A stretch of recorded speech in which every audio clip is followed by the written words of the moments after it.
and a colleague for now more than 15 years or so. But Contractor is a Jane S. and William J. White Professor of Behavioral Sciences in the McCormick School of Engineering and Applied Sciences, School of Communication, and the Kellogg School of Management at Northwestern University. He's Director of Science of Networks in Community, the Sonic Research Group. He investigates how social and knowledge networks form and perform in a wide variety of contexts, including business enterprises, scientific communities, global health, and space travel. He is the president of International Communication Association, a distinguished scholar of the National Communication Association, a fellow of the AAAS, ECM, the Network Science Society, and the International Communication Association. He has received Lifetime Service Award from the Communication, Digital Technology, and Organization Division of the Academy of Management, and also received a Simmel Award for International Network Social Network Analysis. He received the Distinguished Alumnus Award from IIT Madras. He was a graduate of IIT Madras in electrical engineering, and he received his PhD in communications from Allenberg School of Communication in Southern California.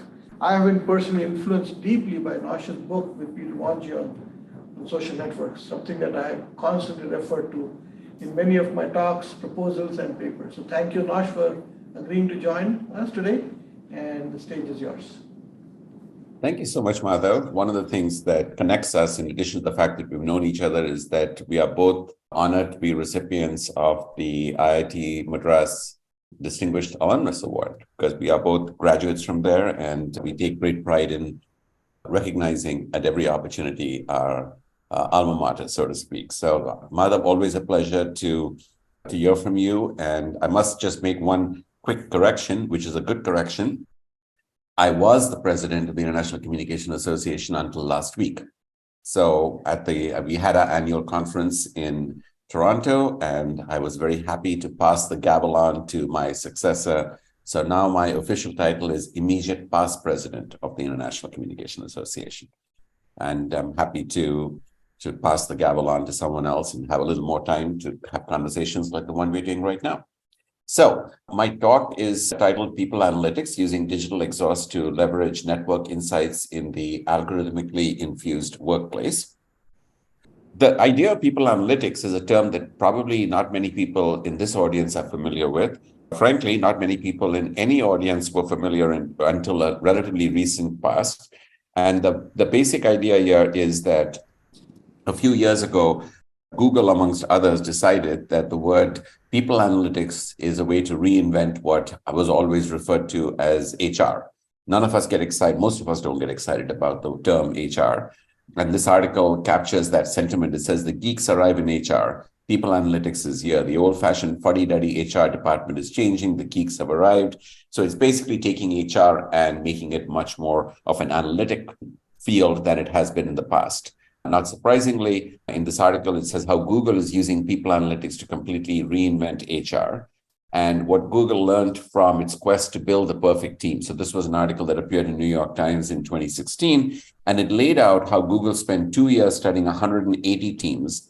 The most successful ones shared 5 traits. So they looked at teams to see which teams were successful, and they found that the most successful teams shared 5 traits. Those 5 traits were things like psychological safety, which meant that if people on a team felt that they could speak their mind openly without fear of being blamed or accused or in any way discounted, those are the teams that would do well in Google, at least amongst the teams in Google.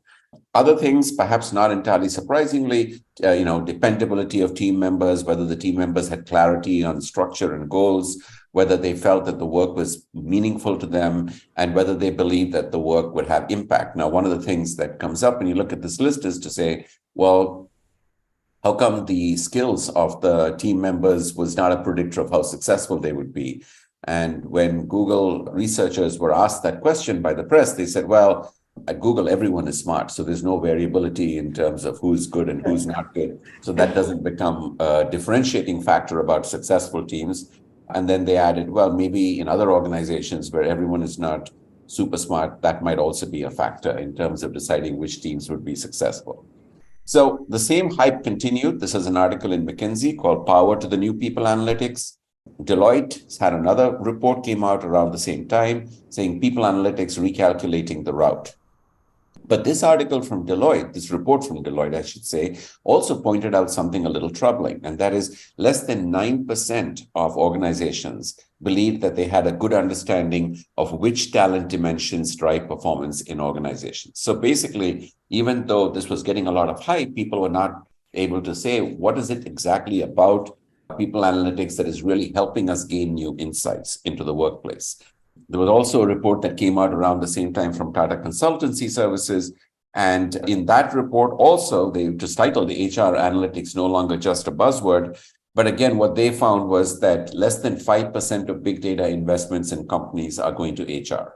So taken together, these two findings, the 9% and now the 5% finding here, both are suggesting that even though there was hype building up about people analytics, the bottom line is that people were not really figuring out how to use people analytics as a way of identifying talent, of identifying how well teams do, of being able to, get good quantitative insights about how to make teams and people in workplace more effective.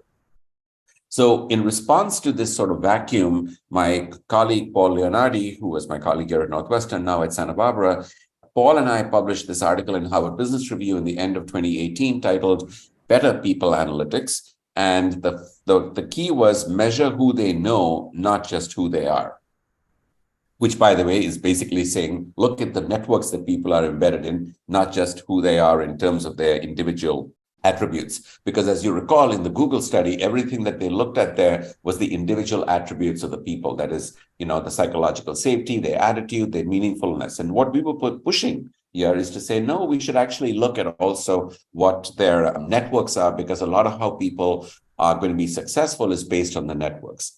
And we used as an analogy the brain. And we said when people are studying the brain and they use MRIs, they can look into the brain and try to begin to see certain patterns that will tell them whether a particular person's brain is healthy, or the control on the left-hand side, or one that is afflicted with schizophrenia on the right-hand side.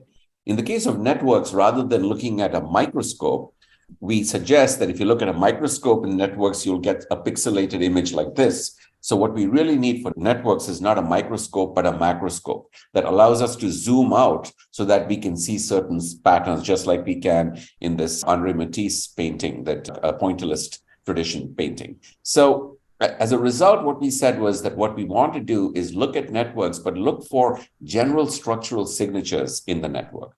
And by general structural signatures, we meant certain motifs. So what is, I think physicists refer to in networks as network motifs. So it's very similar in idea to that. And we identified 6 motifs that we think are very well established in the field of network science that can tell us something about people analytics. The first one on the left-hand side is what we call the ideation signature. If we look at this person out here, we can say that irrespective of their individual skills, education, training, as the case may be, this person in purple is likely to come up with good ideas simply because by virtue of their networks, they connect to people who are not connected to each other. And that becomes a way to identify who might be in a good position to come up with ideas in organizations. The next one we call is an influence signature. And this one means that this purple node here is more likely to be influential in the network, which might at one point seem counterintuitive, because if you look, this orange node is connected to 5 other people, while the purple node is only connected to 2 other people. But the intuition here is the influence signature is relying not only on the number of connections you have, but the number of connections your connections have and their connections have, which mathematically is very similar to the PageRank algorithm or the eigenvector of a matrix. And so basically, this allows us to see who are the prestigious people in a particular organization who might be able to influence others to do certain kinds of things. Both of the signatures I've discussed so far were individual signatures. If I look at the top right-hand corner, I'm looking at the signature for a team, where I'm looking at a group of people. And we know from the network science literature that if these individuals talked a lot to each other or well connected to each other, that's a team that is likely to be efficient. And by efficient, it means the team will complete its project on time. It doesn't mean it'll be a great project, but for those who love the adage, that a done project is a good project. It's the efficiency signature that will tell us when a project is efficient. If we go to the bottom left here, we see the innovation signature. It says this is a team that is likely to be able to be innovative, not because they have many connections amongst themselves, but if you look outside, each team member is reaching out to different disparate people on the outside. And what that means is that they have the ability to, from their external network, draw upon a lot of diverse ideas, which gives the team as a whole the opportunity to be innovative. And then finally, the last two are focusing on organizations. This one is called the silo signature, which we all know in organizations where people tend to get siloed. And the silo signature is measured in network terms by the modularity index. So that when you do a community detection and you look for these modularities, the extent to which network ties exist within a certain silo rather than between silos is measured by the modularity index. And then finally, we have what we call a vulnerability signature, which basically says, here is a link on the outside. Here's a company on the left-hand side. This was actually based on work I did with Procter & Gamble a few years ago, where you see that there's a lot of network connections within the organization. But importantly, here is a supplier to Procter & Gamble on the outside. The supplier is talking to a bunch of people at P&G, inside P&G, who don't talk to each other, which makes them vulnerable to this particular supplier, because now in the best scenario, the supplier could be double billing or triple billing, offering the same services to different people at P&G who don't talk to each other. But in the worst case scenario, this supplier on the outside is able to draw on ideas from a lot of different people within P&G and potentially develop a competitive product that would be able to hurt P&G in the marketplace. So in all of these cases, this particular signature is vulnerability because it allows individuals on the outside who are going to be vulnerable to people on the inside. So we know from network science literature over the last several decades, nothing that I've described here is novel. This is all known stuff. So the question is, why is it that we're not using this? And one of the things that the reason we wrote this article is to say, we know that it's not being used because surveys, which is how we typically have in the past collected network data, they tend to be time consuming. None of you, I imagine, like me, are excited about answering surveys. It takes time. We get low response rates and they get rapidly obsolete because our networks change. So we wanted to engage in a bit of a thought experiment in this HBR article, where we said, what if we could have survey data at minimal cost with 100% response rate and one that is updated 24 hours a day, 7 days a week? And actually, we make the case in the article that we now have the potential to do that. And this is what we mean by talking about digital trace data, or what Paul Leonardi, my co-author, prefers to call digital exhaust data. And so this is data that we are generating because we use platforms such as these, including Zoom right now, but also calendar invites. For this event, for example, I got a calendar invite from Golda that told me exactly when I should join. Now, that's a digital trace that someone else can mine and say there was a connection between me here at Northwestern and your conference there that allowed us to see that there's a network connection that exists between me and GPCE, for example. So as we look at these activity networks from digital exhaust data, we can see that we can map out these little micro interactions, me messaging someone, me sending a file to someone, me giving a badge to someone, liking a comment by someone, sending an email to someone, and so on and so forth. Well, the challenge is that this is how we get digital trace data or digital exhaust data. In these micro interactions, a like here, a mention there, a follow here, an iMessage there, a file share here. But when we talk about surveys and when we talk about social networks, we're really talking about things like, who do you seek advice from? Who do you look to for leadership? Who do you think is a hindrance in the workplace to be negative?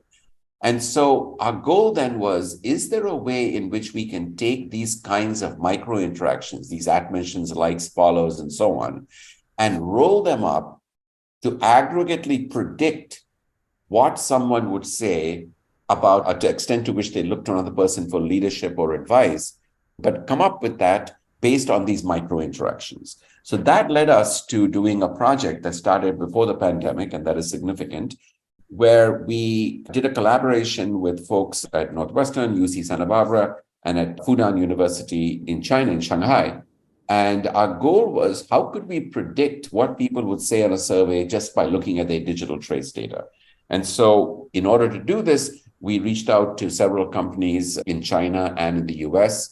Ironically, let me clarify that. They reached out to us after reading the HBR article. Of all the things that I've written, I was surprised to see that none of our academic articles ever got industry to reach out to me as much as this one article that we published in HBR.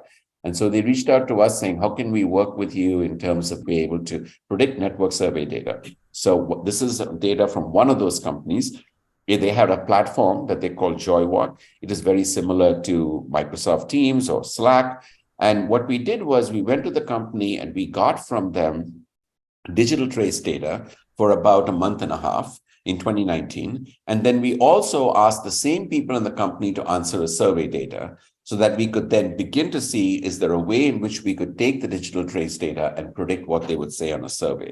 So what is it that we would ask on the survey? On the survey, we would ask questions like, who provides you with a sense of purpose? Who do you rely on for leadership? Who do you go to for help or advice at work? Very standard questions.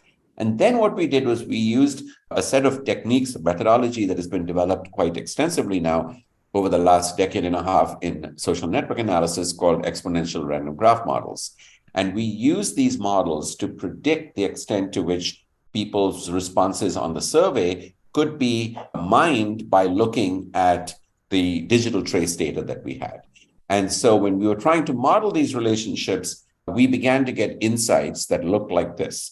If you are trying to predict who provides you with a sense of purpose, our data showed us that employees who send someone one message per day are 15.2% times more likely to say that person provides them with a sense of purpose than those who do not. Or employees who send someone 10% more messages than they receive from that person are 26.7 times more likely to say that that person provides them with a sense of purpose compared to a pair of people with an even split. What I've done here on the slide is pulled out just two of the very large number of parameters in our model that allow you to make substantive sense of what we were doing in terms of the data.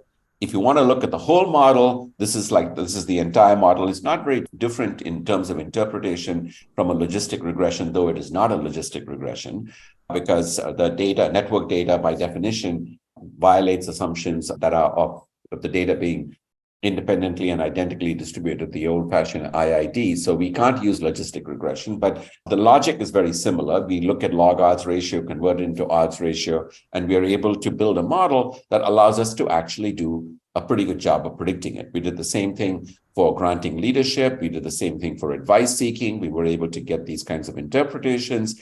And what that allowed us to do is that once we built the model, we wanted to see how good it was in terms of prediction. And here again, if you look at it in terms of sort of confusion matrix, you're able to see the extent to which our predicted data was lining up with the observed data. Depending on where you want to post yourself on this precision recall plot, you're able to see that we are certainly doing much better than a random baseline model. But again, in some areas, depending on whether we wanted to put a higher emphasis on precision or recall, we can see where we would be on this particular continuum. The bottom line here is that whether it was for sense of purpose, whether it was for leadership, or whether it was for advice, in all of these cases, we found, to our surprise in some ways, that in fact, it is possible to take digital trace data, metadata from digital traces of the kind I just described, and use it to predict what people would say on a survey. What this basically means is we don't have to ask people to fill up time-consuming surveys. Technically, if we're able to mine the digital trace data, we are indeed able to help understand what people might have said in a survey. And as I like to say that, from a research standpoint, this was very exciting for us. From a personal standpoint, this was somewhat troubling to know that just by looking at my metadata, someone else might be able to figure out who I look to for advice, and more scarily, who I think is a hindrance, which is another variable that we were able to predict with this. So all of this as a preamble to say that we collected the digital trace data from companies in the US and China. We asked ourselves the questions, can we predict survey network responses using digital trace data? And the answer was, we can. And then we had COVID. And that, of course, meant that we had to think differently from what we had done before that. And one of the things that I'm struck by is this excerpt from Harvard Business Review, which says, one day some 32,000 employees stayed home. They weren't sick or on strike. Employees ranging from CEO to phone operators were part of an experiment that involved 100,000 people. Its purpose, to explore how far a vast organization could go in transforming the workplace. Well, this article appeared in Harvard Business Review back in 1998, where AT&T was actually trying to see what it would be if we did an experiment to see what would happen in terms of people being able to stay at home rather than work from the office. Of course, this was a sort of idea that people had of what they call the alternative workplace, or AW, as you can see on the screen, but not one that people took seriously until we had this big involuntary global beta test of having to go completely remote for a period of time. And so what we were doing is we gave us an opportunity to create a natural experiment, because we'd already been collecting data from these companies. Remember, we started this experiment before the pandemic. And now we wanted to ask ourselves COVID-19 questions. How do work networks change from before to during to after COVID-19? How do high performer networks differ from others? And how do what we call go brokers differ from no brokers in the network? So all of this to suggest that it gave us an opportunity to see what was the old normal of the workplace, what was the new normal during the pandemic, and then what is the next normal that we are dealing with today. We understand today the word hybrid comes up a lot in the context of what it means. And our goal here was to take advantage of this opportunity to study how networks were shaping the ways in which we deal with a crisis of one kind or another. Now, a lot of this is obviously being done in the field of computer-supported cooperative work, where people talk about building trust, sustaining motivation, and communication, fostering shared understanding, leveraging technology. So this is something that we had known even before the pandemics. The notion of a virtual team was not introduced to us during the pandemic, but it's there before that.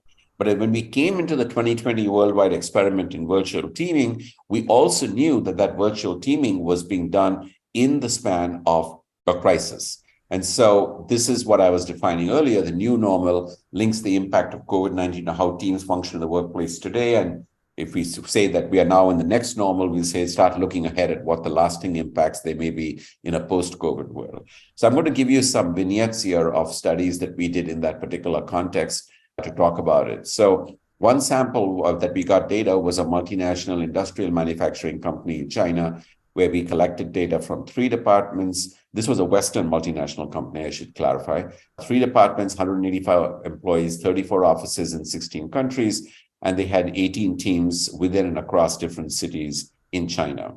And so if you remember, this was how the awareness of COVID happened when people left the office. And then in China, unlike in the US, they actually came back to the office pretty soon in the same year, in February of 2020. And then they kept that going for a period of time till, of course, they had their own set of issues. So we had an opportunity to see how the networks were changing before COVID, during the COVID crisis as they prepared for it, as well as when they came back on the phased return from COVID. And we call this the normal working, the crisis looming, the shift to remote, and the phased return. And what we found in this study here is that if you look, the digital trace data that we looked was actually using a video conferencing platform that was similar to Zoom, but not Zoom. Neither was it Microsoft, but it was very similar to it. And we had these data. So this network that you see is on a particular day, happened to be the 3rd of December prior to the pandemic. This is what the network on Zoom, or the equivalent of Zoom, looked like. And we only included links where meetings were with 7 or fewer people. So for example, this Zoom call today would not have been included as a network link because it's more of a presentation than an actual team meeting, since we're not able to have a lot of direct interactions with one another. So as we looked at these data, and we have sample data of what that networks look like in each of these different periods, you begin to see that there are potentially some differences, but by looking at just a single day in each of these intervals, you cannot necessarily look at it. So we were able to average and aggregate what the networks look like in each of these phases, from October to January 10th in the normal working phase, from 11th of January to the 3rd of February in the crisis looming, and so on and so forth.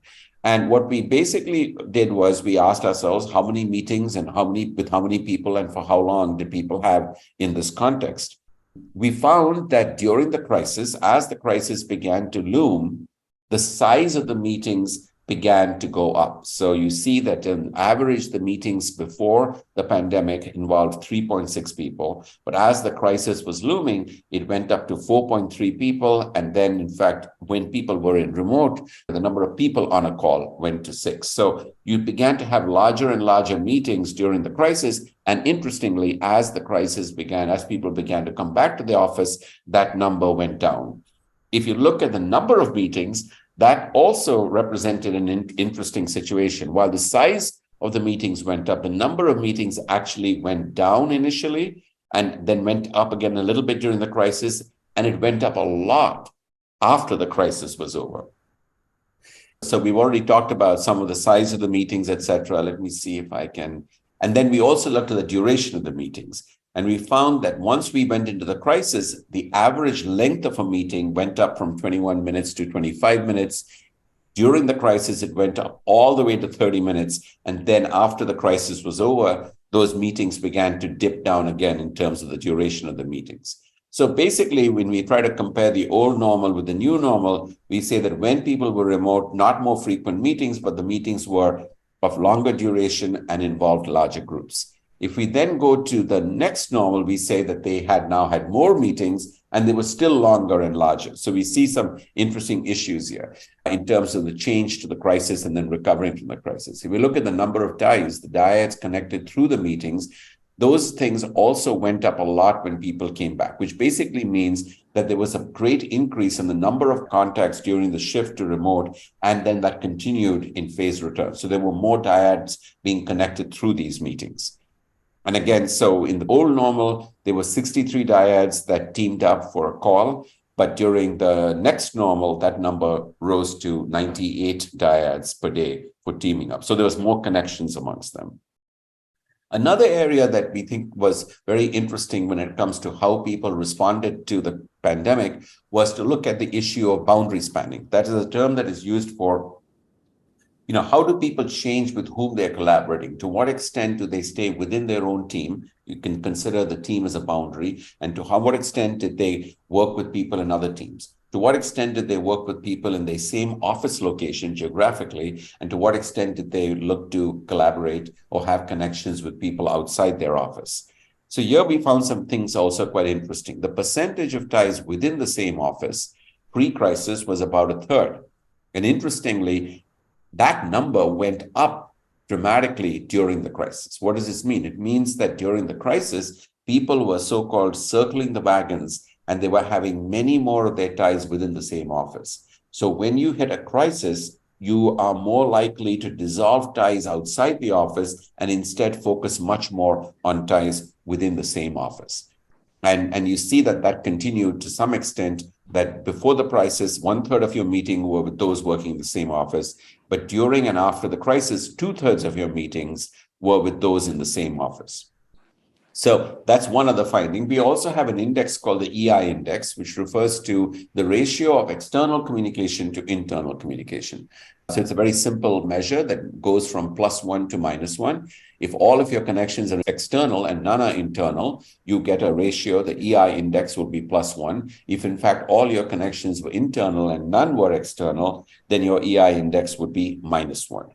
And what we found here is that index, if you look at it, we found that when we started out, that EI index was more on the positive side. Again, you were doing a little bit more externally than internally. However, during the crisis, when you look at this, when the shift to remote, it became much more internal focused as compared to external focused. Again, that same intuition that during a crisis, you hunker down and you focus on your connections that are close to you rather than those outside the team.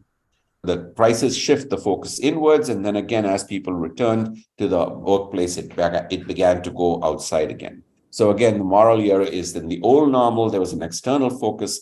During the new normal, during remote work, there was an internal focus. But then again, when people came to this next normal, there is more of an internal and external balance that people are looking at here. We also ask ourselves the question about whether the size of the networks, that is, to what extent, if a component, it gives you an idea of a network as a component being defined in network terms as the largest set of nodes that are all directly or indirectly connected to one another. In a sense, if you're in the component, a message from one person can, at least in principle, reach everyone else within that component. And we found that the size of the components also began to shrink during the crisis, which meant that, again, there were a smaller number of people who were able to reach each other directly or indirectly. But that number went up again after the pandemic was over.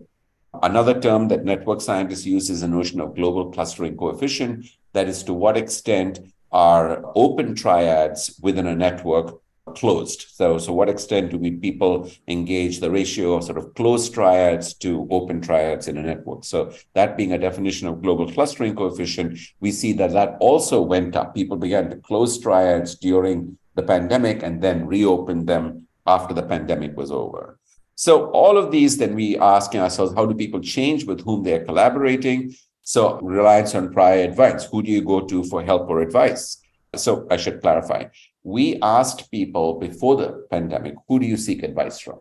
And so now what we wanted to do was to see how that changed over a period of time from who they were actually talking with. So were they going on Zoom or the equivalent to Zoom and talking to the same people who they said that they were seeking advice from before the pandemic happened?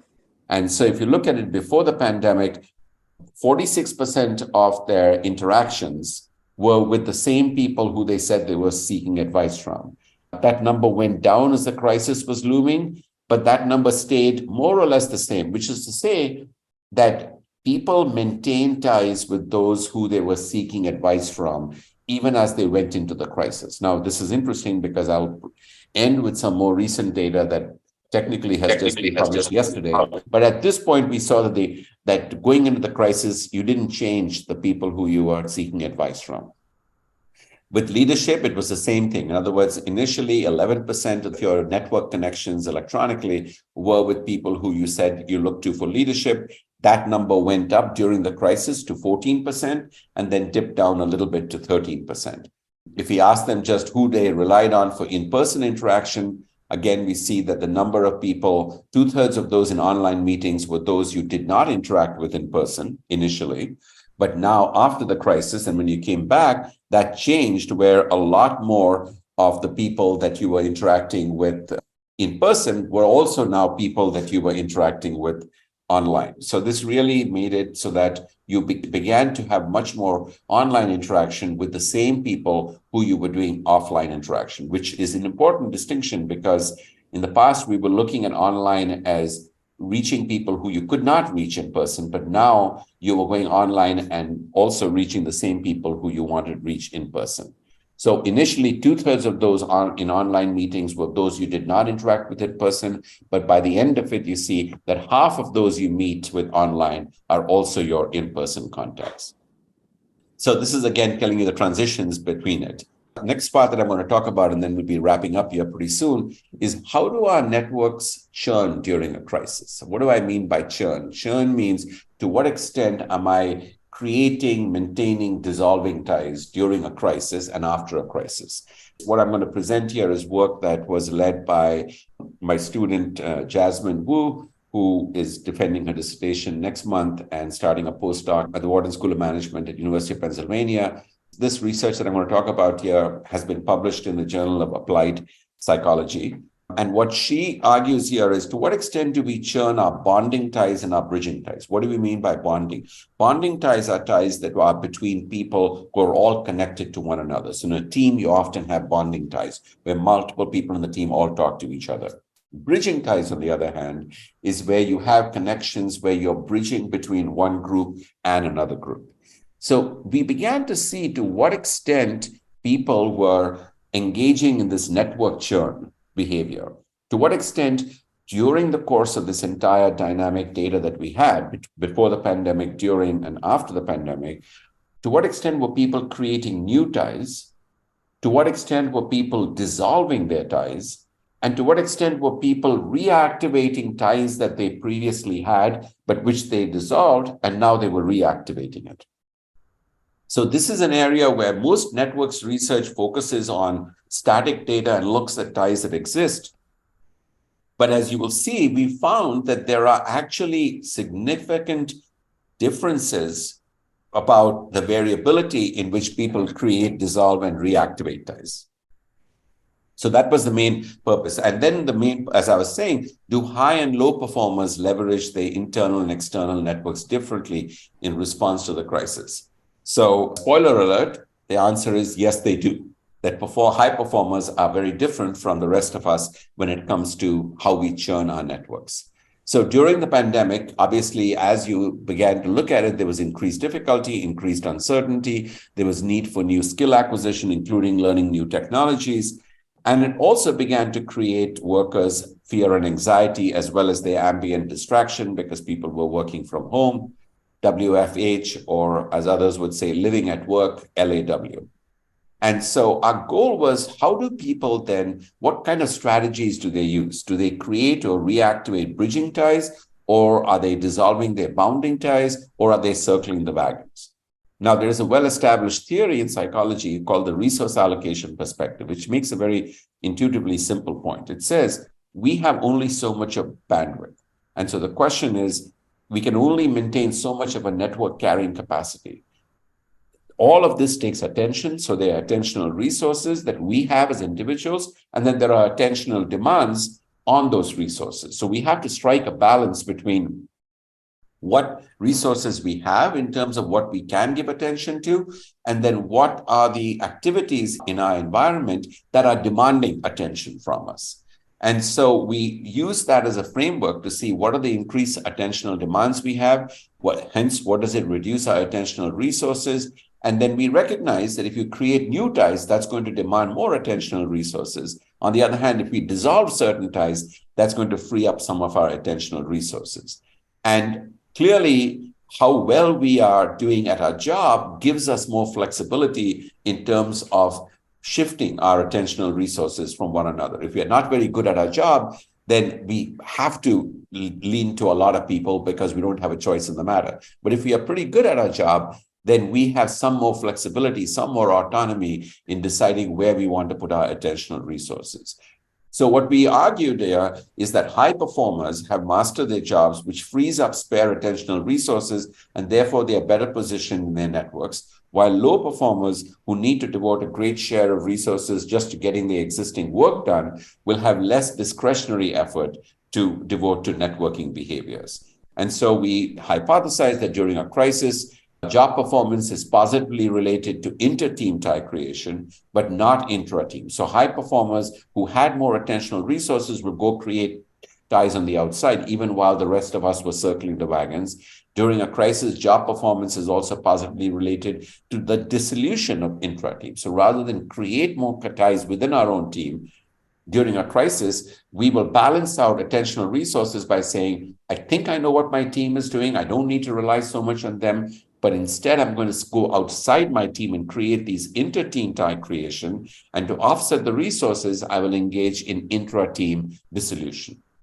And likewise, as this progresses, I may have to reactivate some of my inter-team connections. Again, notice you're looking outward, you're looking to see what you can gain from and represent to people outside rather than internal to your team, because you have enough mastery of skills to manage what's happening inside the team. So again, we did this in the same company. And what we basically found was that if you wanted to make our dependent variable, the tie creation, dissolution, and reactivation, independent variables was how well these people were performing. Fortunately, we had data from the company that gave us individual personnel records about what their performance rating was in the company, as well as their gender, their tenure, their organizational rank, the size of their team, and the affiliations that their team had.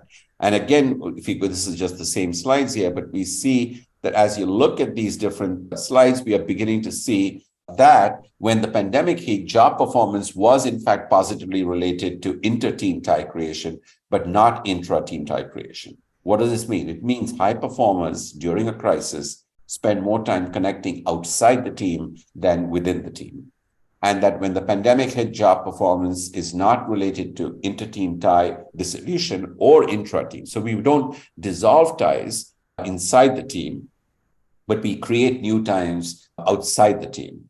And likewise, when it comes to reactivation, the job performance is positively related to inter-team tie reactivation. So I'm more likely to reactivate ties that I had in the past with people on the outside, but I'm not more likely to recreate those ties with people inside. So again, just as a summary, 2 out of the 3 hypotheses that we had were supported, and that is you do create inter-team tie creation, you do create inter-team tie reactivation, but we were not so sure that they were dissolving their ties within the team as much as we had predicted. So again, this is giving you just a quick summary of it. And if you want as a takeaway, during the pandemic, higher performers are more likely to be the boundary spanners by creating more inter-team ties and dropping intra-team ties compared with low performers. And they're more likely to drop inter-team ties to free up cognitive space for new contacts. So these were some of the ways in which we were looking at this result. One of the things I'll end with here, and I'll see if this works, is we have been saying that if we take this idea seriously, that we are able to look at these kinds of data, we created a relational analytics dashboard that allows us to take the data that we get from digital traces and put it into a form. There we go.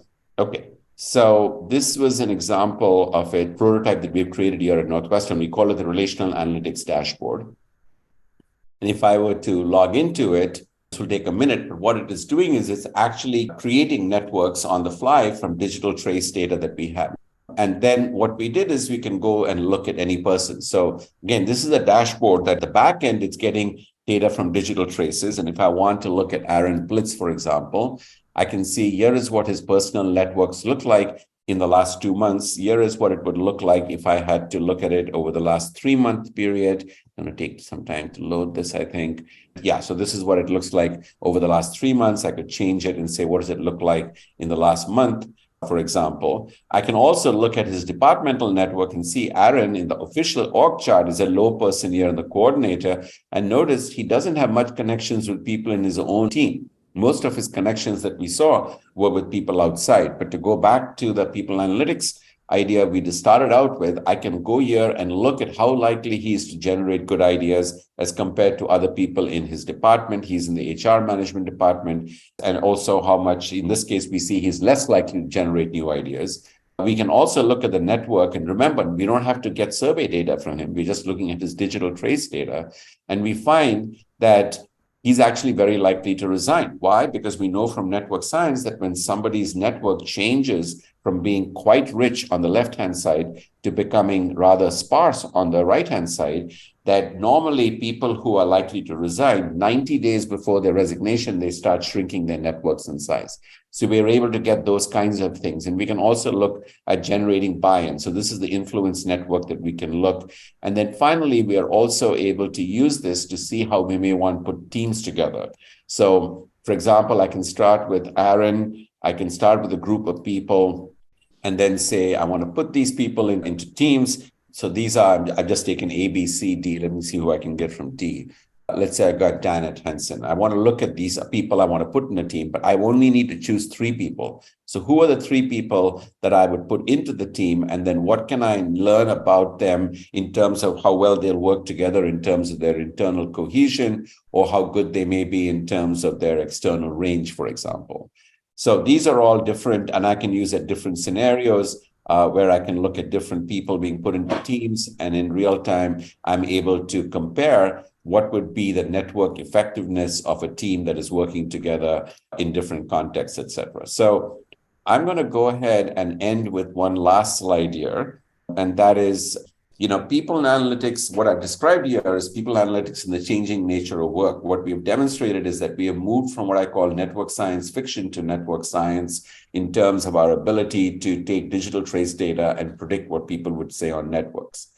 But of course, what this does is it puts the big question, just because we can, should we? And who gets to see these insights, and what protection do workers have against the misuse or abuse of their data? So in some ways, we can make the argument that we've done the hard science part of doing the statistical modeling and the prediction and so on, but the harder sciences often happens to be the social sciences and the policy issues about just because we can, should we, et cetera. So I will go ahead and stop with that and see if we have any questions. And I think I see a hand up already. I'll stop there. we I'll can- just start off with a reminder that the theme of this meeting is research integration, and believe it or not, these two topics both fit well within that theme. They're sort of the very extreme ends of what I think of as research integration. One is, how do we learn from science, as Andrew Warren says, eat our own dog food? How are we going to arrange to integrate our research better? And the other end, other extreme is, given that we have these powerful computational models, how do we integrate them into the global epidemiological context, which was one of the main goals of this center. So with that, thank you, Antar, for staying online, and I'll open the floor to questions to either of these topics. I have a question for Noshir. It's a very quick question. Thank you, Noshir, for that very interesting presentation. I'm wondering, the work you described on the relative increased effectiveness of people who reached outside the networks, where can we read about that? Is that published? Yes, it is published in Journal of Applied Psychology. Let me pull up that. I'll send you the site in the chat, and then Good. maybe that's one way to do that. Yeah. Thank you very much. It intuitively, thank you for expressing interest in it. The article is fairly academic, as you can imagine, in these things, but yes, the findings were very clear in this respect. I think Jeff has a question. Oh, yeah. Thanks, Noshir. That was really interesting talk. I wonder if you could just reflect on, so when I think about it, I have like a basic idea. I would just like you to reflect on and add, since you've thought about this much more, what elements in addition play onto that. Like, one of the main findings you had was the reaching out more to the outside groups. One of the things about the pandemic was it suddenly became as easy to reach out to outside groups as it was to reach out to people internal to your group, because it was all the same kind of mode that you would do it. So how much does that play into that change? Obviously, the productive folks ended up taking advantage of that. So is it just an openness to reaching out and then that component, or is there an additional component? Basically, I'm trying to understand, like, how would we break down what was the motivation of the individuals to do that compared to what their availability to do that kind of question would be?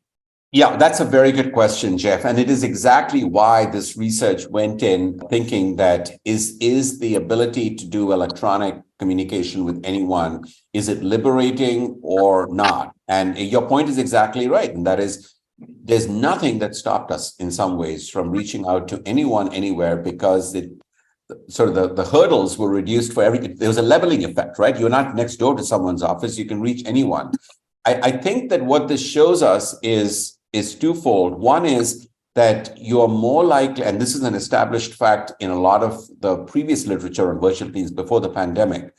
Let me give you the context for that. So you have virtual teams before the pandemic, right? So people worked on globally distributed teams in software and so on and so forth. And the one key finding everyone told us at the time was, if you want your virtual team to be successful, see if you can get them to meet once face-to-face before they get started. Because once you're met face-to-face, now you can go virtual and you'll be able to do things. What this is basically saying is that we are much more likely, if we feel much more comfortable, to talk to people online, those with whom we've had some previous in-person activity. And that's the stickiness of the in-person relationship. Now, one can make the case that today we may be changing in general to realizing that, we need to get more comfortable with just meeting somebody for the first time online. We were forced to do that during the pandemic.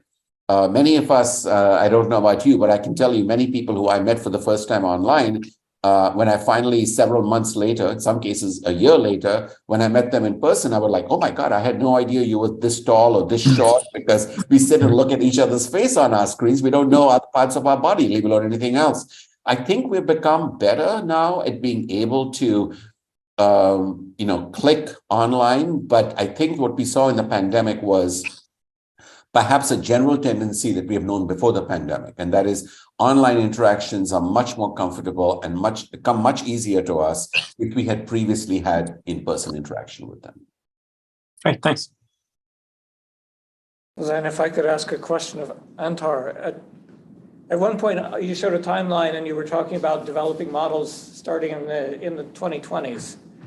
And I suspect that means that you had to put together teams, virtual teams. Is that the case? How did you do it? How did you bring in people working on coupled natural and human systems with civil unrest and all these different factors that are in your models? The work actually started in 2015-16.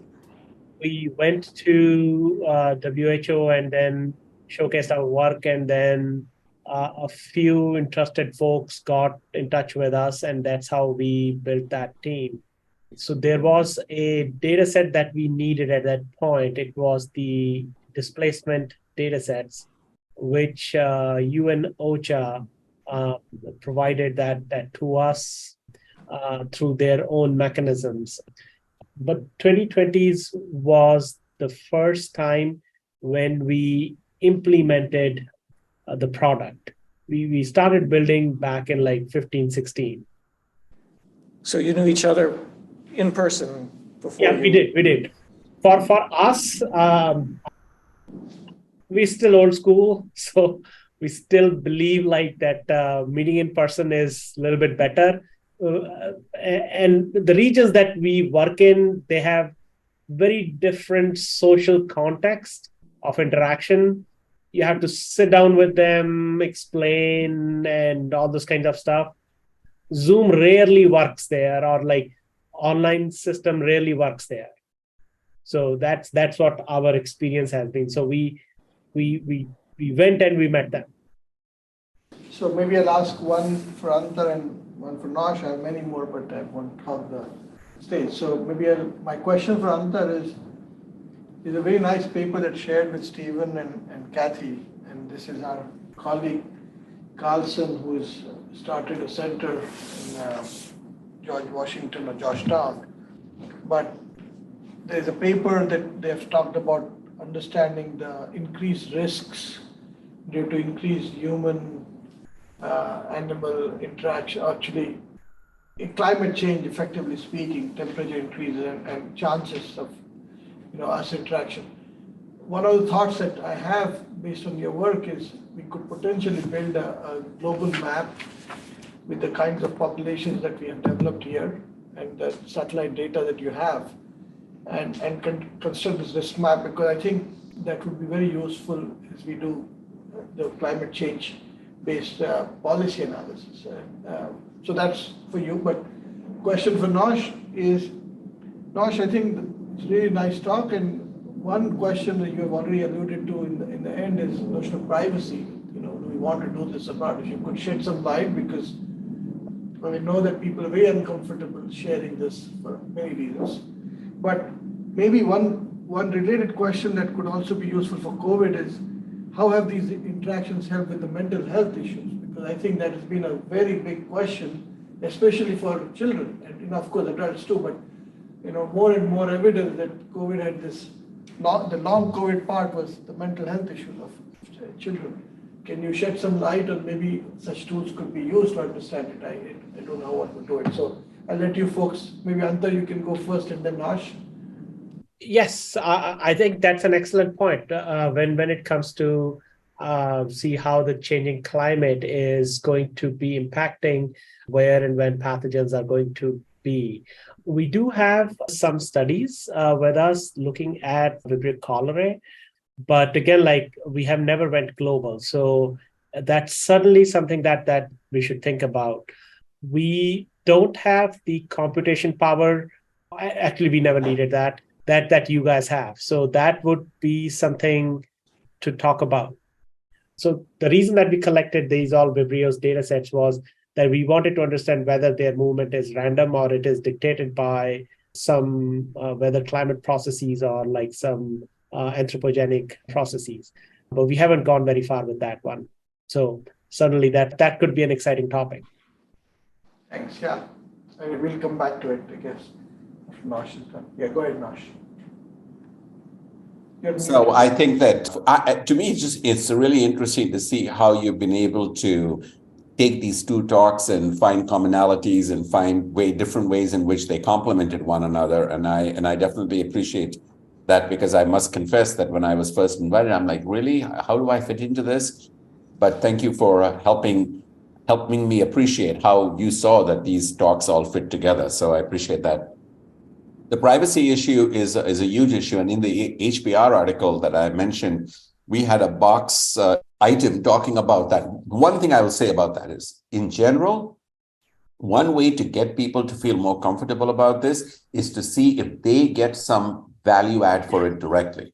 The worst scenario is to tell an employee, the bosses are looking at my network, they're making decisions about it without my knowledge, and I'm just like chopped liver. But one of the things we've done in all the work, including the studies that I reported here, is we provided each employee with a private confidential report about their own network and about their ability to engage in ideation, influence, and so on and so forth. And what that did is twofold. One is it says, oh, I can now see that I myself am empowered and getting insights about my network, which I didn't have. By the way, Microsoft has an entity called Viva Insights, VIVA Insights, where Microsoft itself is trying to take your Office 365 data and provide you insights about it. They haven't gotten to provide network insights per se, but I know this because they've spoken to me about it because they want to do that. So if you are able to provide and empower the employee with information about their own network, that makes them more open to this. The second part of it is they are also able to tell you if we got it wrong, because sometimes these data are noisy. People have multiple accounts, the same account is used by multiple people. And just like the credit rating system, where we have the ability to look at our credit score, and if we think someone has stolen our identity, we can appeal it. The same way, by showing them the network, not only do they get insights, but they can actually flag to us if we made a mistake in mapping their networks. And so I would say that is there. On the burnout issue, we have some studies right now that we're doing. We did a national sample in China and the United States. I should have mentioned that both of these projects are funded by the NSF. And so we have collected a lot of data on burnout and in organizations. And so we are looking at those data to see, I think it's called the Maslach Burnout Inventory, MBI, which is a pretty classic measure of burnout. And we are trying to see what predicts burnout. I have a student currently who's working in my lab on that for her dissertation research, but I don't have any results. But I agree with you, burnout is important. One finding there was a big study done by Microsoft. Jamie Tevan led a team at Microsoft looking at Microsoft's own internal digital trace data. And they found that software developers were actually more productive during the pandemic than before the pandemic. However, that's the good news. The bad news was that at the end of it, they also were more likely to suffer from burnout as compared to before the pandemic. So that is one study I would recommend. It's a great, one of the most authoritative studies that I've seen that Microsoft released about the effect of the pandemic on work contexts. I'll stop there. Thank you so much. To say that all the organizers, Stephen, Gold, and other folks, these two talks have really come together well. It's Noshir. So I would give kudos to you folks. I think they cover a wide spectrum. The global part of the epidemiology is covered, and the long COVID part, where we are starting to pivot away from COVID to long-term implications of it. And this is an epidemiological question that Noshir has raised, plus the computational system. So I don't know how many others have a question here, Noshir. So the other thing I want to say is, Simon had made this very important observation during our last round when we got our reviews, which is that, collaborations happen to some extent organically. You can't force collaborations in place. And he also made an important point that it's not just our internal network that matters, but really how we are reaching out to others. I think, Simon probably has the best Simon index, in my opinion, in the world, among people here. But I think you folks joining us today is extremely valuable for us, because we think this is our first step to start growing our network into two somewhat different directions, but both of them are really important directions. And so I want to thank you both for joining. And I think, Simon, you're right. I think this will allow us to grow our network outside, which has got as much value as looking internally to people on this network. I believe Anil had one question, and then maybe we can close. Is there time? Or, yeah, how about Anil, you have the last question. Really great talks, and I agree with Madhav. Beautiful pairing of it. Maybe one more detailed question for Antar. So I presume the water infrastructure would play a role in how people interact, right?